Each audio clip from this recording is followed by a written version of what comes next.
Hey guys, Ed over here at FICM Repair. So this is an incredibly common issue. I've got a periodic code. It comes and it goes. And it's a this code, it's a that code, it's the other code. Recognize how codes work.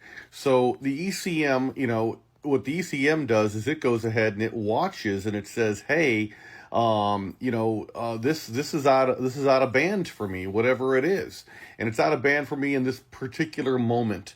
And so I'm going to go ahead and I'm going to throw a code to let you know that this is out there.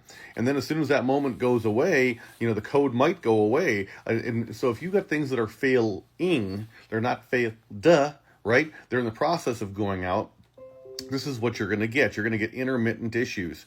So what I would look at before you just presume that it's the injector, recognize it might be the high pressure oil system, right? So I would take a look at your IPR duty cycle at hot idle and verify your 190-degree oil, you're stopped, you're sitting in drive, verify that your IPR duty cycle is indeed at 23%.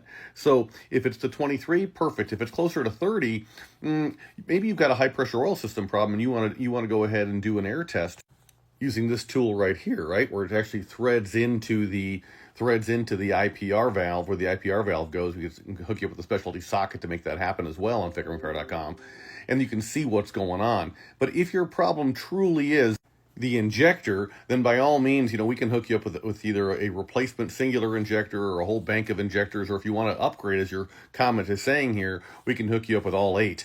And we are up for everybody. So if you want, the Warren diesel injector, if you want the full force injector, if you want the injector's direct injector, you want the holder's injector, you want the OE, you get the idea. We rep for everybody.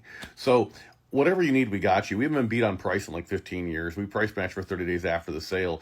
But before you just jump down the rabbit hole of selling you a whole batch of injectors, maybe we can go ahead and figure out that something else simple is wrong. I mean, wouldn't it be awesome if it was just a dummy plug or something? That'd be crazy awesome.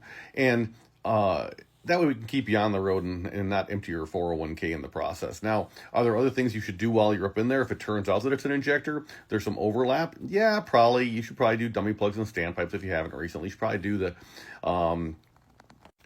ones here from Diesel site that are available on our site from FICMRepair.com. You should probably also replace the nipple cups and their corresponding O-rings under the oil rail while taking care of valve cover gaskets too. But before you do all this stuff, let's just start with saying, hey, what's actually going on here, and see if we can save you from doing all this stuff by just figuring out what the actual problem is and not what you think it is. And that way you're, just fat, dumb, and happy. So at any rate, and saving money. So that's all about that, Hey, just a Midwest kid over here. So FICMRepair.com, we're all in this together. We rep for everybody. Get all your stuff on our site and, onward and upward. All right. Thanks much.